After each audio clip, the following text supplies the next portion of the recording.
All right. Welcome to our faith discussion today at Talk of Christ, Faith, Family, and Adventure. I'm Steve Hunt, the consultant for prosperity and adventure, and I'm joined today by Jacob Ostler. Hello, Jacob. Welcome. Thanks again for coming back, as you've done several times. Last week, we talked about Joseph Smith's polygamous marriages and kind of dove into our own understanding there. And then you said that you had written a document on the law of Sarah. Why don't you go ahead and tell us about that? Sure. Uh, I decided to do a deeper study on like what is the law of Sarah? What does it mean? When I kept on hearing so many people saying like, "Oh, I hate the law of Sarah. It's this horrible part in the Doctrine and Covenants," and everything I heard of it was right. Reading straight through some verses, it seems like women have to consent, but they actually don't ever have to, and it doesn't really matter. It's just a formality that can be ignored.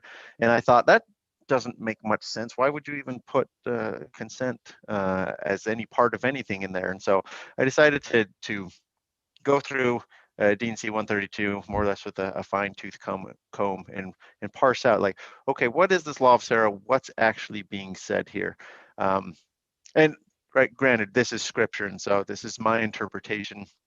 I'm not going to say this is the way it is, but this is a way that it has come to make sense to me, that the law of Sarah is not exactly what has been taught on the law of Sarah. I am of the position that after Joseph Smith's death, there was a misunderstanding of what the law of Sarah is and how polygamy was meant to be practiced on the whole.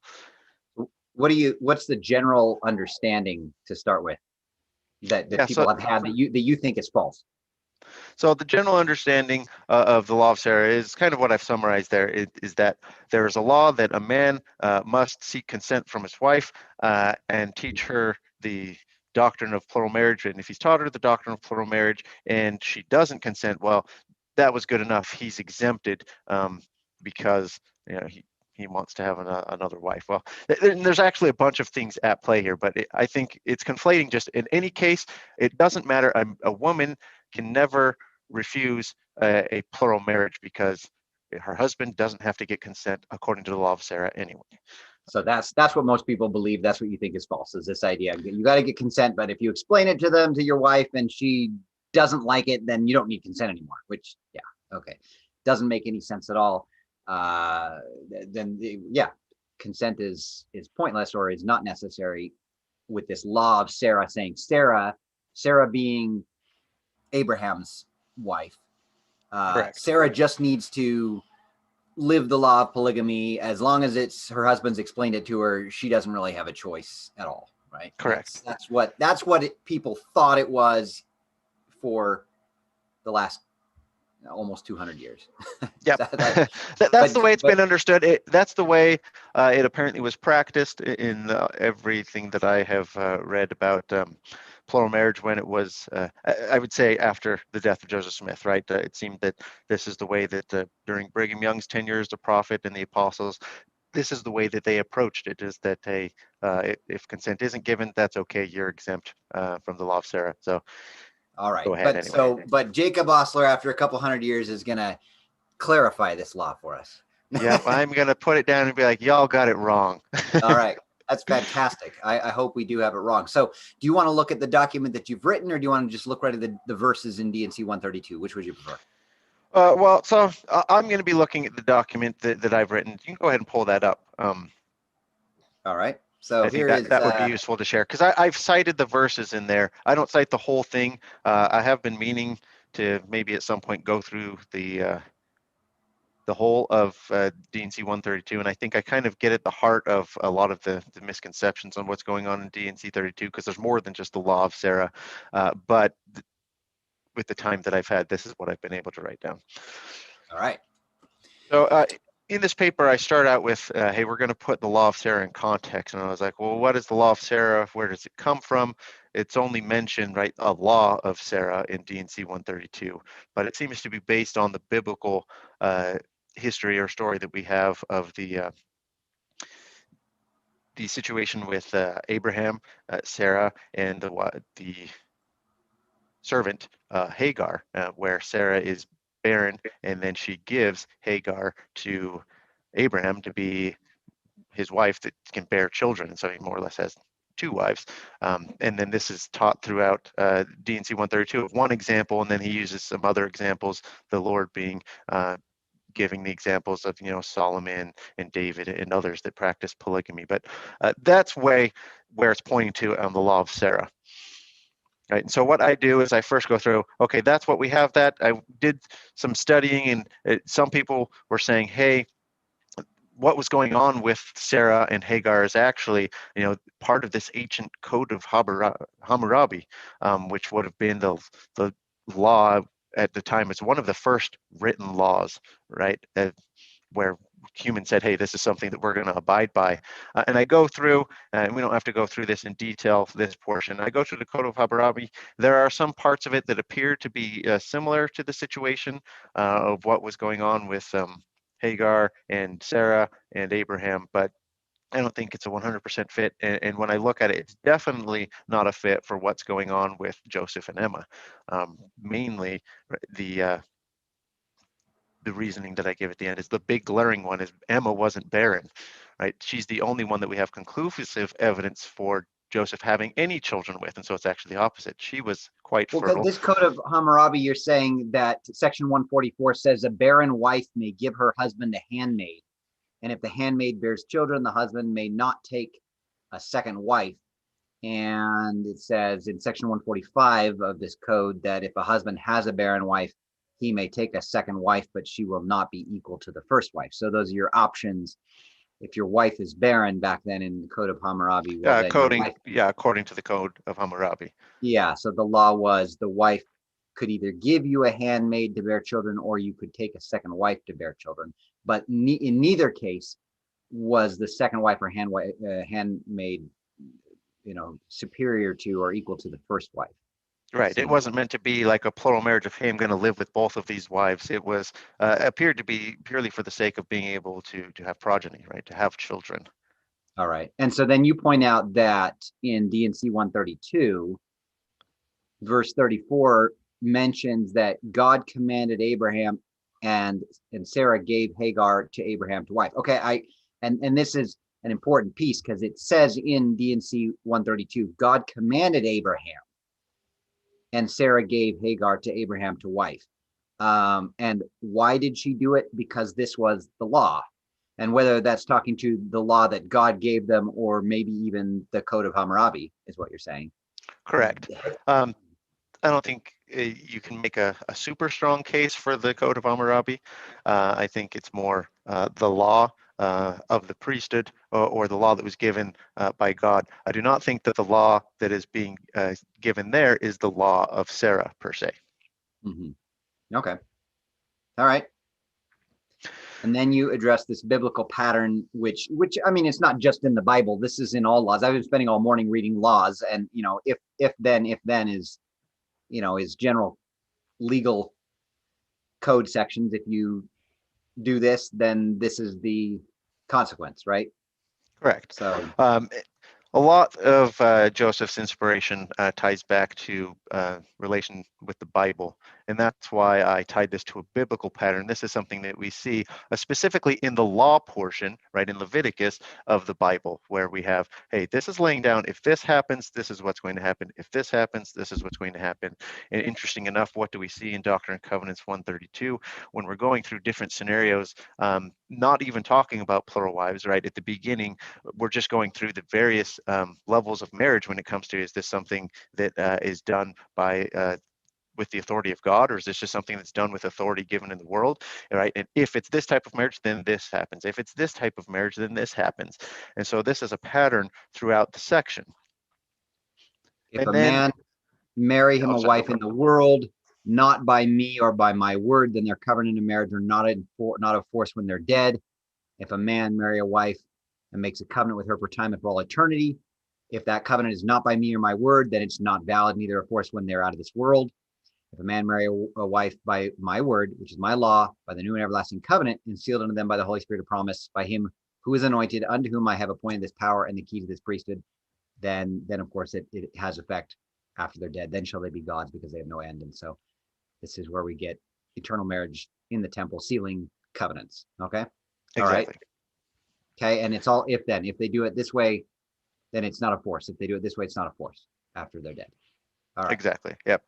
Um, and so again, you see where I was showing in Leviticus. Right now, it's giving other laws there. Right, if a man lie with his daughter-in-law, then both of them shall surely be put to death. I mean, this isn't the funnest Yeah. chapter in Troubling Leviticus. cases, troubling laws for an ancient time. Yeah, Very much. exactly. But what I'm illustrating is the pattern, right? If, Yeah. then, if, then.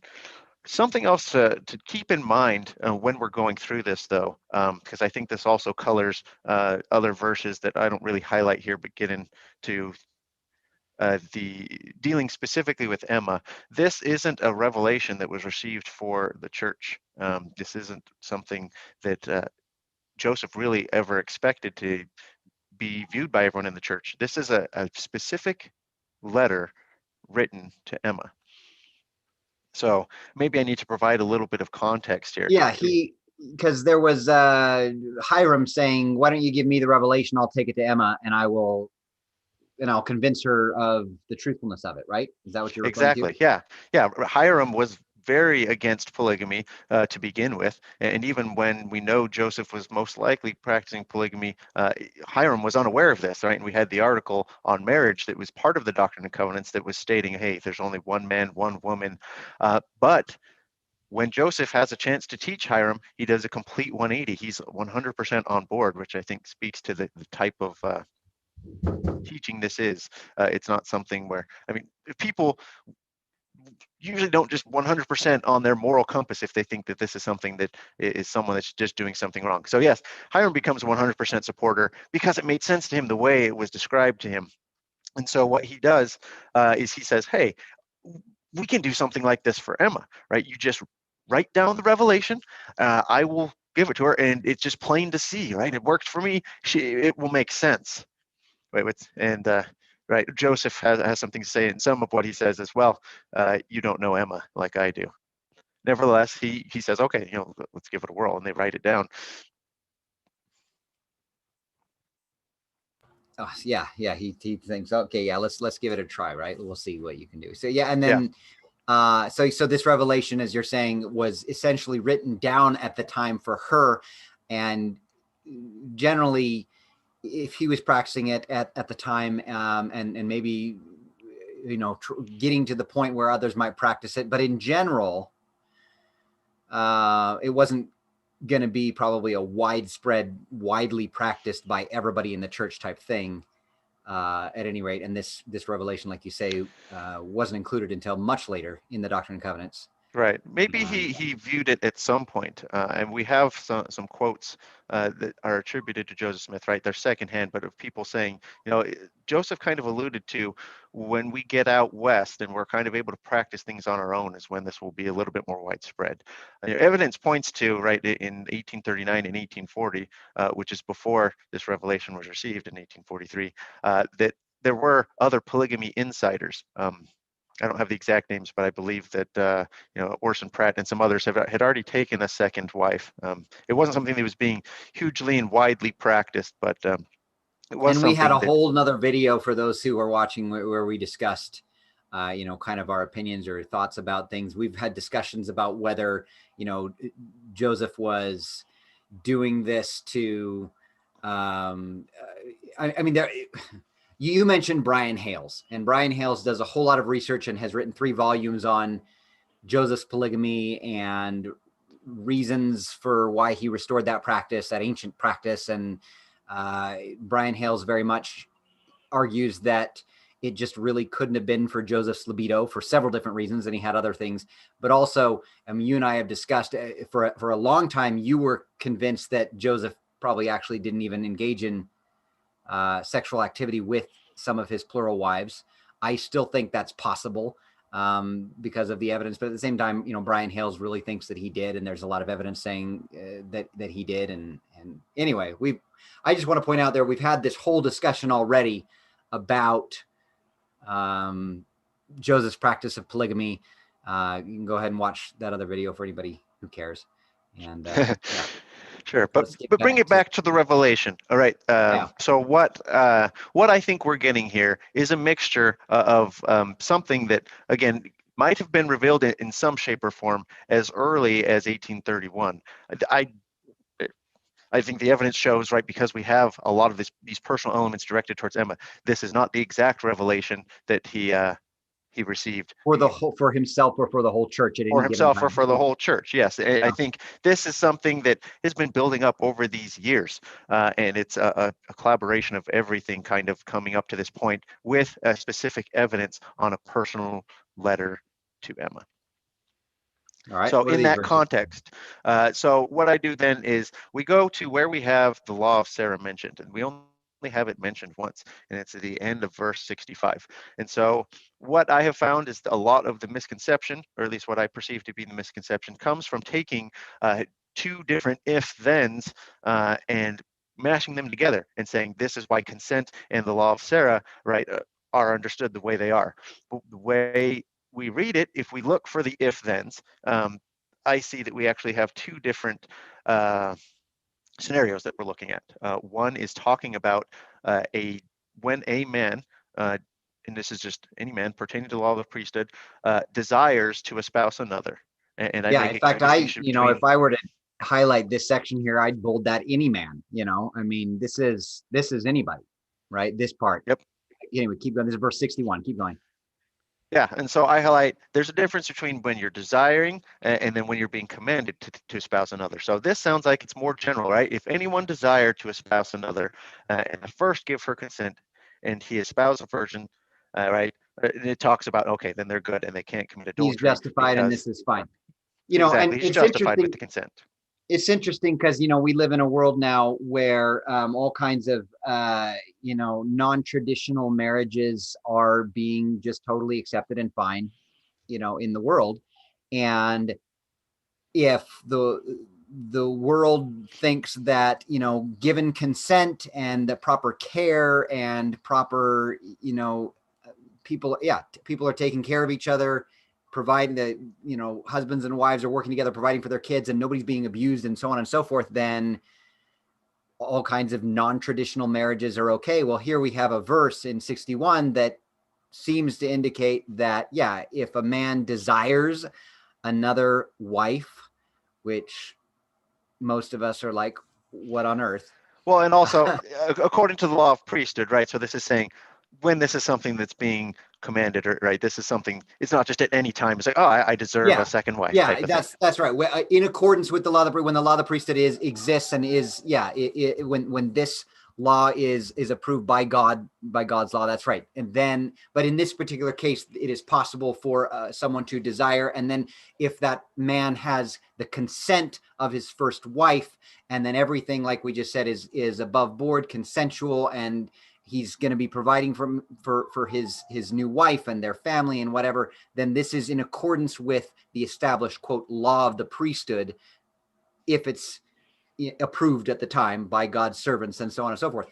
But the interesting part of this is that it's so much better, of course, than just having a bunch of mistresses, right? I mean, oh yeah. I mean, you don't have the consent of your wife at all, and you're out having affairs and not providing for that other woman or any children that might come of it, and so on and so forth.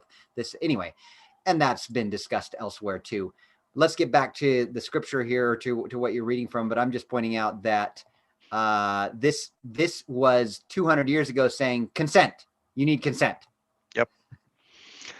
All right. Okay, so now we get down to the verses that relate to the law of Sarah. And the distinction here, again, I'm making is this is a different if-then statement. We had an if, desire to espouse a virgin, then, right, she needs to give her consent, and then if she gives her consent, she's justified, right? Now it's 64, look, and again, verily I say unto you, if, okay, we're starting a new if and then statement, and I've bolded. And again, we've got a new scenario, a new law, if. And this one is not if any man espouses a virgin and desires. This is if any man who holds the keys of this power. Yep. Right. And if we look back, I'd have to look at the verse again. I think it's verse 7 where it says, Joseph, you are the only one that is authorized with these keys and this power at this time in this dispensation. Let's grab that real quick here. That's a great point. That ought to let's get up here. Do you see the DNC 132 on the screen now? I do, yes. Okay, verse 7, I say unto you, the conditions of the law are these. And right here, okay, it says sealed. Yeah, you did quote from some of this a little bit earlier, but you skipped right over this. But the conditions of this law are these: all covenants, contracts, bonds, obligations, oaths, vows, performances, connections, associations, expectations that are not made and entered into and sealed by the Holy Spirit of promise of him who is anointed, both as well for time and for all eternity, and that too most holy, by revelation and commandment through the medium of mine anointed, whom I have appointed on the earth to hold this power. And I have appointed unto my servant Joseph to hold this power in the last days. And there's never but one on the earth at a time on whom this power and the keys of this priesthood are conferred.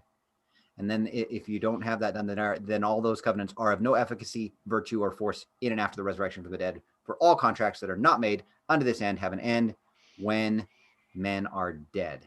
So back to what you're saying here is, if any man who holds the keys of this power, and that's Joseph.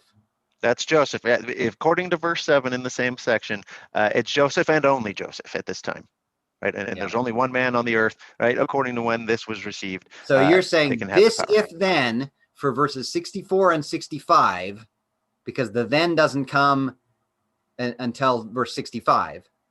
Correct. That this if then only applies to Joseph at this time. Yeah, he's the only one that fits that criteria. All right, keep going. And then now he teaches, and I break this down into a list of what I'm breaking this down into later down there, but he teaches her the law of my priesthood as pertaining to these things. And the law of my priesthood we read earlier, 61 was the law of the priesthood. Yes. Right? Because it even gave this law, this if then got a title. Verse 61 starts, and again, as pertaining to the law of the priesthood, and then boom, here's the law of the priesthood. And the law of the priesthood is you need consent. All right. So, right? Am I right there? I wouldn't. So that one says the law of the priesthood. This is law of my priesthood. The way I'm reading this and understanding this is the law of the priesthood is what's been revealed to take place at this time. This is saying the law of my priesthood. Part of the law of the priest at that time was just practicing polygamy in general. It not necessarily just verse 61, right? Because we also have talk of the law of my priesthood back there in verse 7 and in other places. So more encompassing than just but 61. it still is here in verse 64. He teaches very good. So the law of the priesthood, the law of my priesthood may be more encompassing than just verse 61. Yeah, what I see here is teaching her the law of my priesthood as pertaining to these things. Yes. Teaching her that the sealing or marriage to plural wives has been revealed and is in place right now. Right. That's what I'm seeing in that verse. So Joseph, as long as Joseph has a wife and teaches her this principle, these doctrines. Okay. Yep. Here's the then. Then she shall believe and administer unto him. Oh, there is a then in 64. My bad. Right. And so this is saying what she has to do if he does it. I don't know how in depth we want to go on the she shall be destroyed. Maybe we should, right? Because this is also a very controversial part. It's like, holy cow, that's well, you do this, Emma, or you're destroyed. Well, what does destroyed mean? I think, right, we're talking about not her being destroyed, like her soul being destroyed or anything like that. My understanding is this is probably referring more to the sealing of what's going on. Her sealing or her stance as the first wife with Joseph Smith is in jeopardy. We have this coming up in various other verses here, right? In fact, I think we ought to jump back to them here real quick, but we have, whatsoever things remain are by me, whatsoever things are not by me shall be shaken and destroyed. And this is after everything in this world, whether it be ordained by men, thrones, principalities, powers, or things of name whatsoever they may be, that are not by me or by my word. This is the general law, right? That's so my understanding is like not destroyed as in you're going to kill or destroy a person. What it's saying is that will be dissolved, right? That's no longer applicable because it's not done by the right way. All oaths and covenants and contracts and whatever are of no effect after men are dead. And that's the conditions of this law, the new and everlasting covenant. Okay, and so skipping ahead here, we have specific reference to If a man marry a wife by the Holy Spirit and they're sealed, yet they come that they shall be destroyed in the flesh, it says, and be delivered unto the buffetings of Satan unto the day of redemption. But this had already said that if they commit no murder wherein they shed an innocent blood, yet shall they come forth in the first resurrection. So there's this kind of complicated and a little bit confusing. There's going to be some kind of punishment for committing. So that verse is a rabbit hole. We could probably do a call on that one ourselves, because that has inklings of the second anointing. So, but again, what I see there, what we're seeing destroyed in the flesh, this is something that is that there's a connection that's being severed from the spirit or the sealing. This isn't and them, yet you're automatically going to die, right? Yeah, but it doesn't. Yeah, exactly. Yeah, exactly. That's the point here, is that there's no the immediate punishment of death or anything like that, and also it doesn't necessarily mean it's just the, like you say, the dissolving of some kind of the contract or connection. Or whatever, it's right? not threatening physical violence or harm in this life. It's not threatening eternal damnation in the world to come. I mean, when we think of the word destroy, it's causes people to jump to certain things, because I mean, you think about destroyed, it's completely obliterated, but it's not talking about people, like you said, right? It's talking about connections, sealings, covenants, things like that. Here's a reference to a wife who has slept with another man and is not appointed to do so, and then she's committed adultery and she'll be destroyed. And again, no real clarity on that one, unfortunately, but you would assume. Let's see, we have direct references to Emma in these two verses here. Emma shall receive all those that have been given unto my servant Joseph, who are virtuous and pure before me, and those who are not pure shall be destroyed, who said they are pure. And I command my servant Emma to abide and cleave to my servant Joseph, but if she will not abide this commandment, she shall be destroyed. So these are almost direct references to the word destroyed that we're getting later on here. But for I, the Lord God, will destroy her if not in my law. Now, I mean, it sounds, it's threatening. I can only imagine, though, that Emma reading this or hearing this would have felt threatened. Emma was definitely not happy to receive this, right? The second that she read it, she said, I don't believe a word of it. And she ended up burning the original copy later. Thank goodness the way they had the scribe, I forget which one, Franklin, someone or other. They thought, before we get, this is a pretty interesting revelation, we should probably have this copy down before we go and we take this before Emma. So that's why we have a surviving manuscript today, because they did that. The original was burned. It was, it is definitely threatening. It's not kind words to Emma. For sure. No. We jumped into this word destroyed here, saying that then she shall be destroyed. And I guess we didn't get the clarity I was hoping for by jumping back and looking through the chapter. It's pretty menacing. Some things, but I mean, clearly at a minimum, bonds or relationships or covenants or whatever are dissolved. Anyway, kind of threatening, and we don't know exactly what it means here. At least I don't. And I'm not going to perceive to know exactly what it means, but I think when we look at the other context, again, it's threatening in a nature, but not physically threatening. It's not, right? It's pretty bad, but not as bad as like some people would think that, hey, he's saying all this to manipulate her into believing. And if you don't believe there's any divinity in there, right, it definitely can seem that way. It does still seem like it could be that, absolutely. But I mean, other areas of doctrine indicate that we don't believe that a spirit, intelligence, whatever, can be, obliterated, destroyed, or whatever. But and then there are other references in, suffering a temporary hell or whatever. Anyway, doesn't sound fun. Definitely sounds a little bit threatening.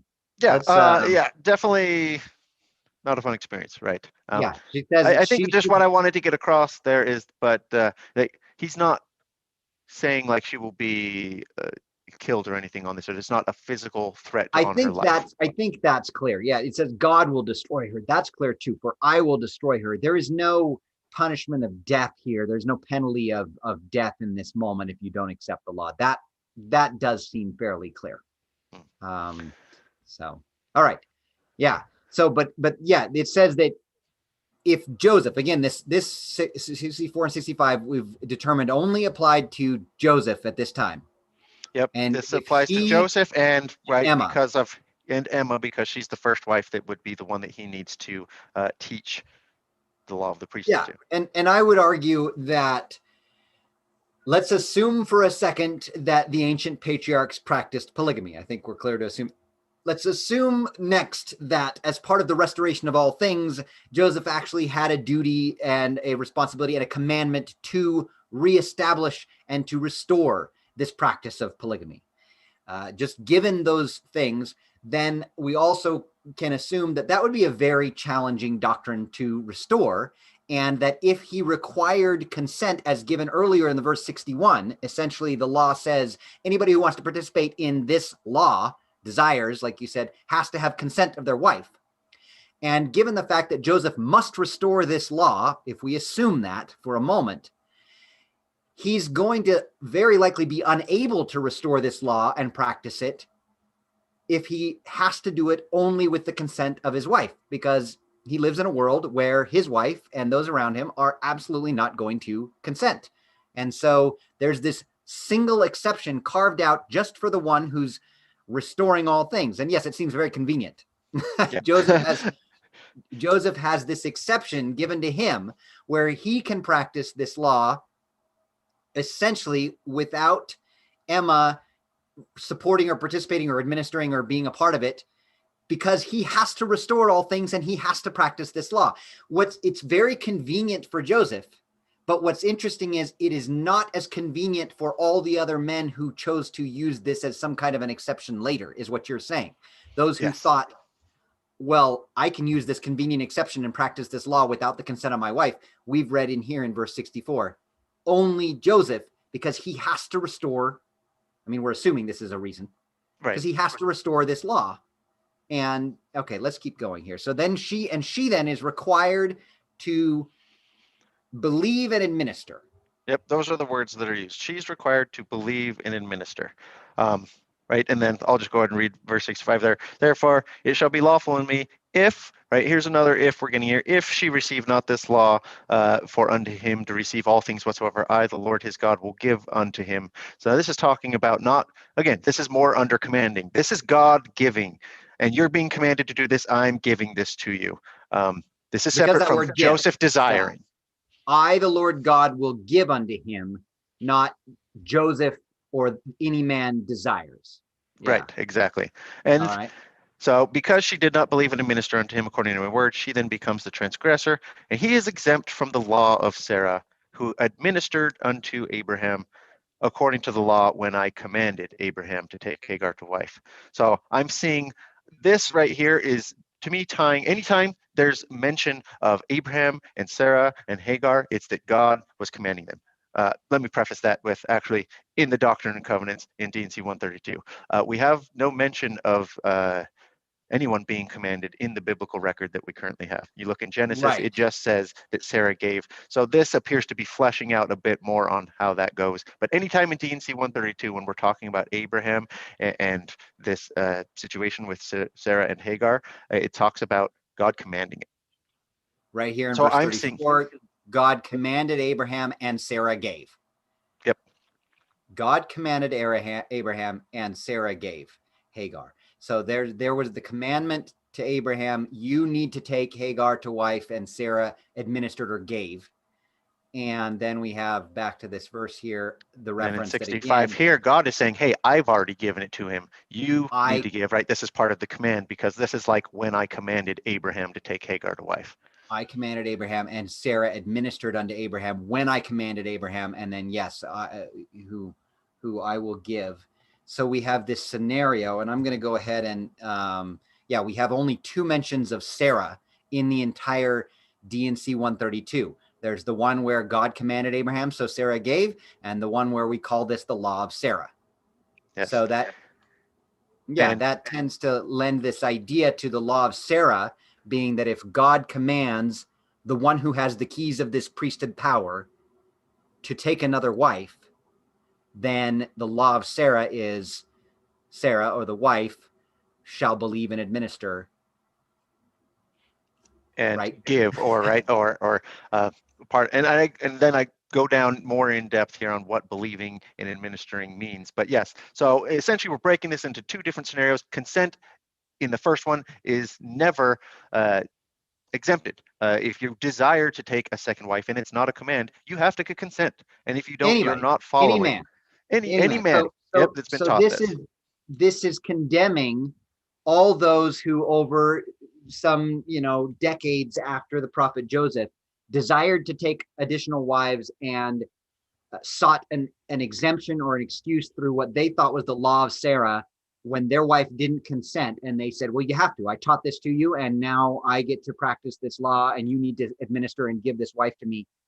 You're saying, Verse 61 clearly says if any man wants a second wife, he needs the consent of his first wife. Period. Yep. End of story.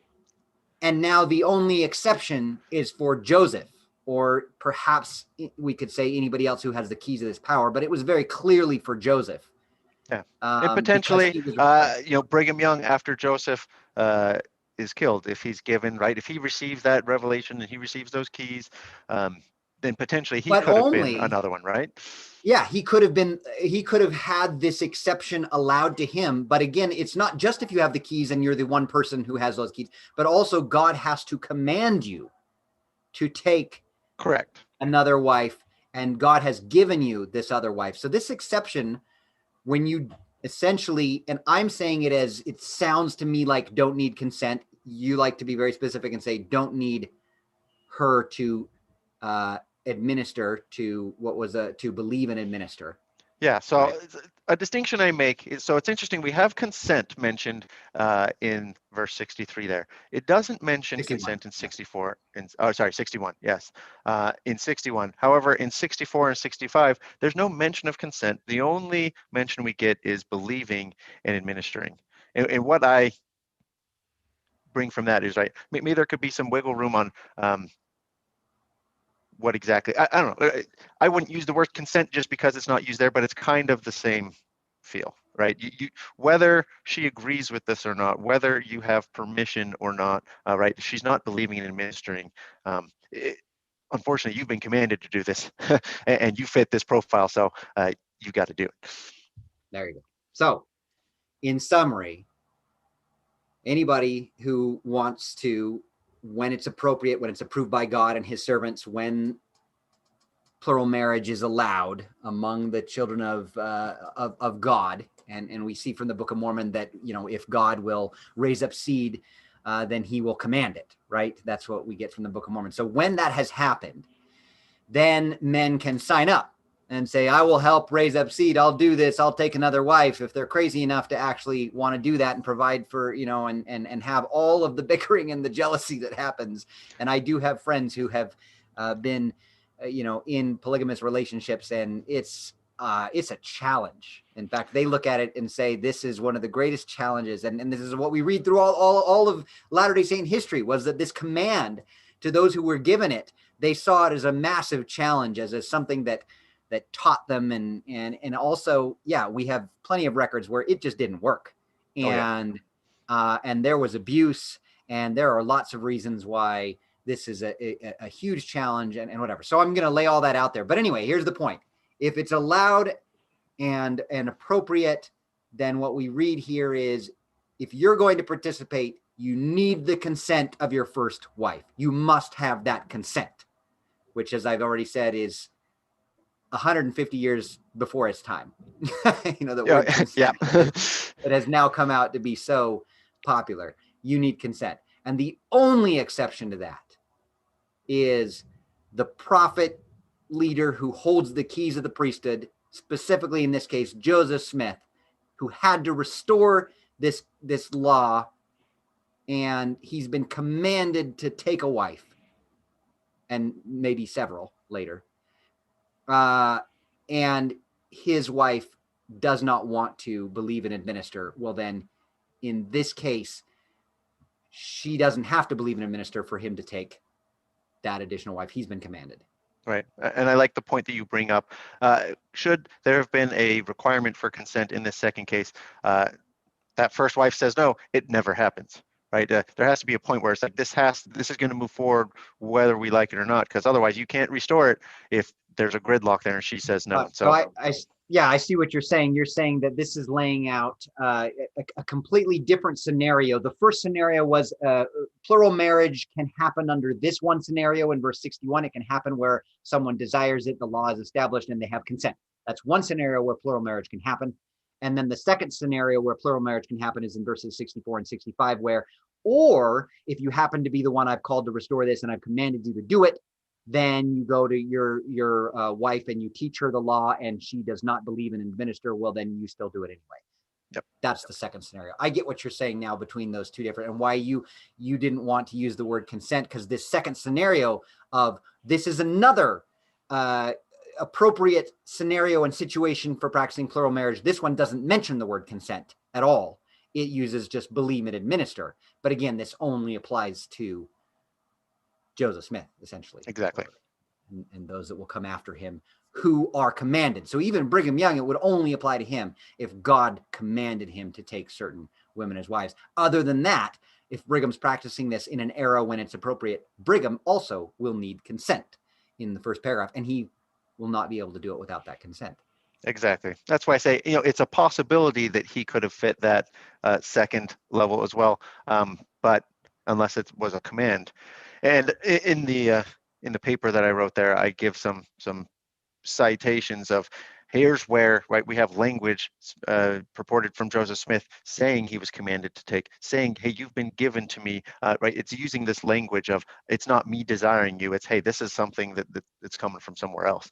Which, as we've talked about, sounds like it could be very manipulative and, but Brian Hales, I think, talks about each of those letters where they just don't sound like courtship.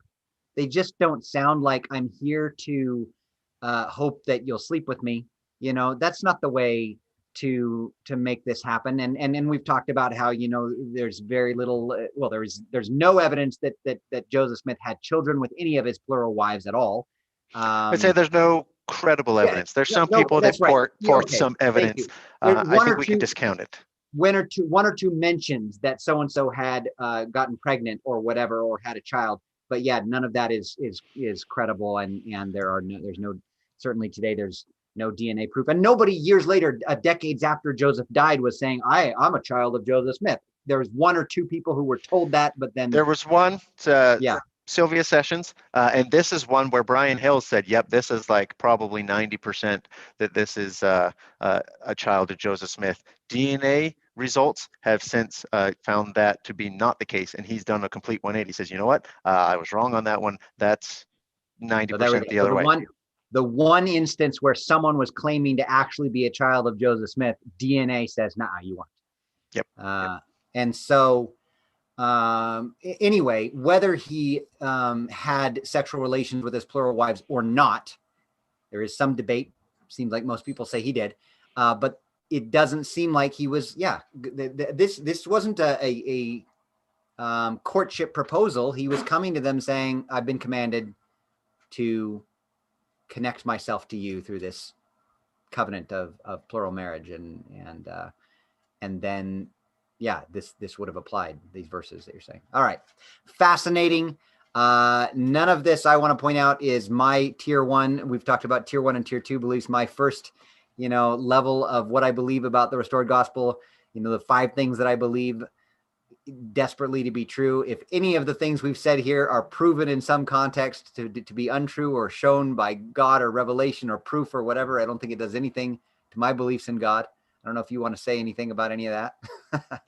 But, it's just like with just about any other parts of my testimony that have anything to do with facts and historical information or something like that. If something comes up that makes more sense than what I'm currently viewing, I have to be open to change. Like you said, I was originally of the opinion that and I hadn't seen the evidence, but it seemed like a lot of the evidence wasn't very credible at all for any sexual relations. I've since changed my stance on that. Because I've taken a look at some of the evidence, and maybe this is another rabbit hole we can go down another time. From my assessment of the evidence, it seems like the evidence that we have that's most credible for sexual relations just happens to happen in the relationships where Emma gave her consent. the Partridge sisters, the Lawrence sisters, and a few others. Other than that, and what the we've evidence discussed, isn't very good. yeah, and what we've discussed before too is that a lot of these women who said yes, I had sexual relations, or who where the evidence suggests that they had sexual relations, that evidence is 30, 40, 50 years later in the temple lot or other depositions and questionings about, you know, where we were asking these women, did you really actually have a relationship with Joseph Smith? Did you really actually have sexual relations? And these women, for the most part, were all remarried to leaders of the Latter-day Saint movement who were actually having sexual relations with all their wives. They were having children with all their wives. And so they were, at least at that time, 30 to 50 years after Joseph, they were all practicing a version of plural marriage polygamy that involved absolutely sexual relations and children.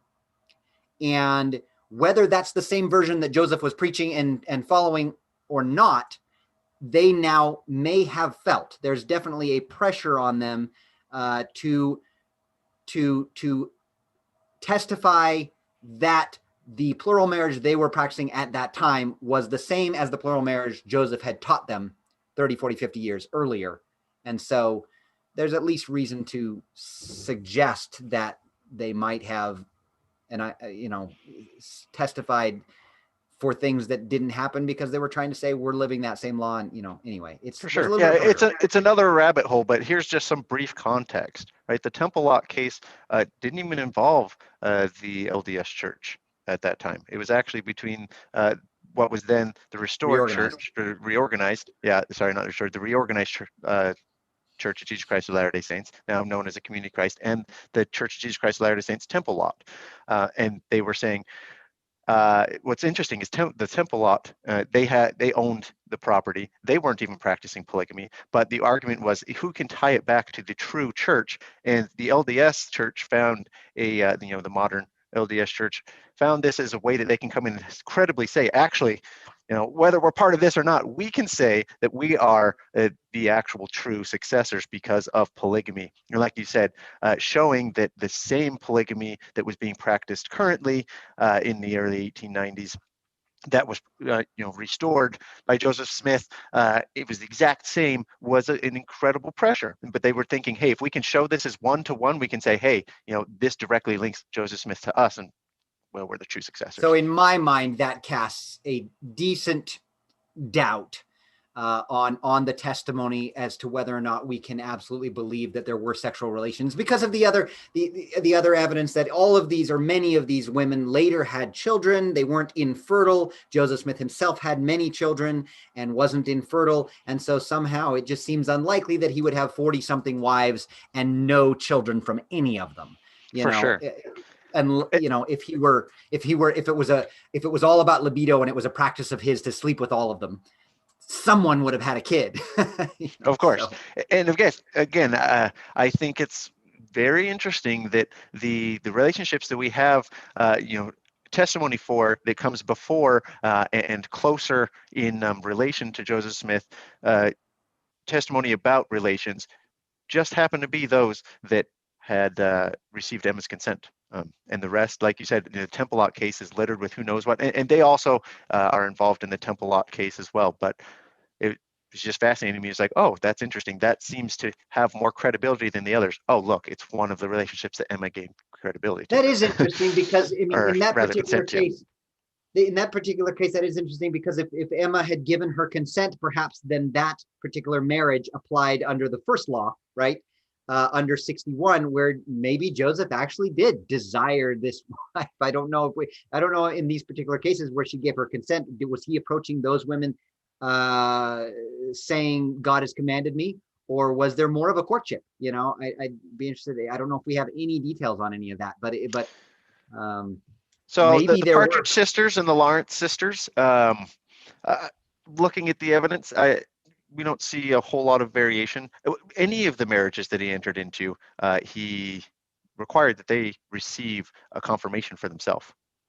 Yeah, which is interesting. But what's interesting about the Partridge sisters, right, is we actually had both marriages. We had one beforehand where Emma didn't know. And then Emma says, okay, I'm on board with this temporarily, but I'm going to be the one that chooses the wives. And she just happened to choose the Partridge sisters, who about a month or so earlier had already been sealed to the prophet. And so they do a second sealing ceremony, this time Emma being present. And, That's a and little. granted, these are questions that were asked during the temple lock case, but they, so who knows how much credibility we can give to them. But I do think the Partridge sisters are ones that are very likely that there were sexual relations with.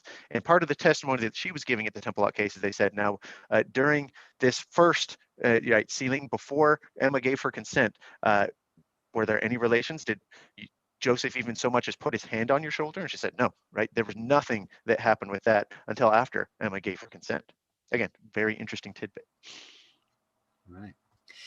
Well, Jacob, I got to let you go. Hey, thanks so much for spending some time discussing this. Do you have any last words on your Law of Sarah case that you've set forth here, which I think is pretty convincing, pretty condemning to anybody who thinks they can go about, taking on a second or third wife without the consent of their first?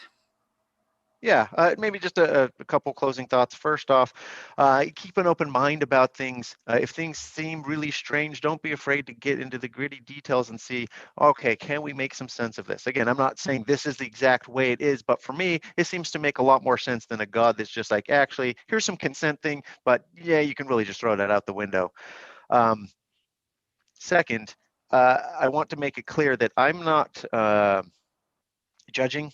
I'm not condemning those that practiced polygamy in the way that they thought that the law of Sarah was to be That's an applied. important point. Sure.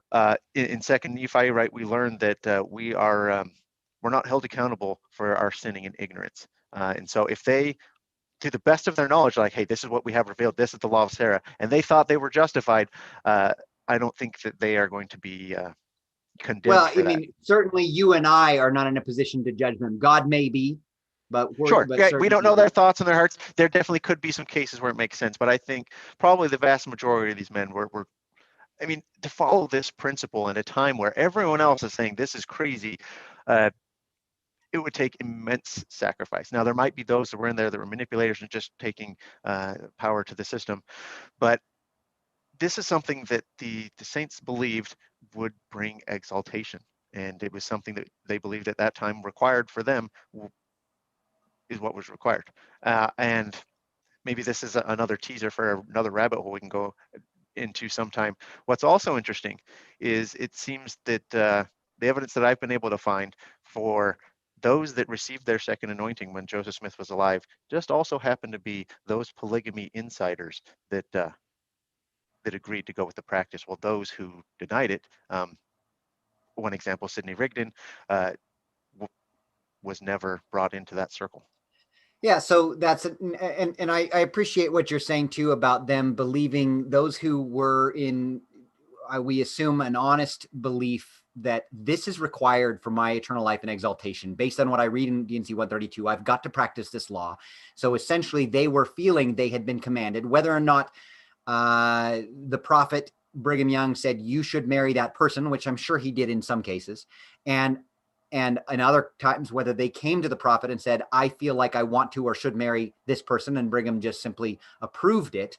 Our understanding is that all such marriages were approved at that level, but that, if they felt like this is absolutely required, that we must practice this law in order to be saved and exalted, and so therefore they felt commanded to do it, and then their first wives were not okay with it, you and I read here that they shouldn't have then been engaging in it. I mean, right. we read that this law really didn't apply to them. If their wives weren't okay with it, step down, stand down, you're fine. And maybe I should add that, and again, at this point, that Doctrine and Covenants 132 was not widely spread. It wasn't even part of canon until decades later. And so those that were just starting in the beginning of Utah, they probably didn't even have the opportunity to look in and see what the law of Sarah was. It was probably just explained to them of, hey, this is what it is.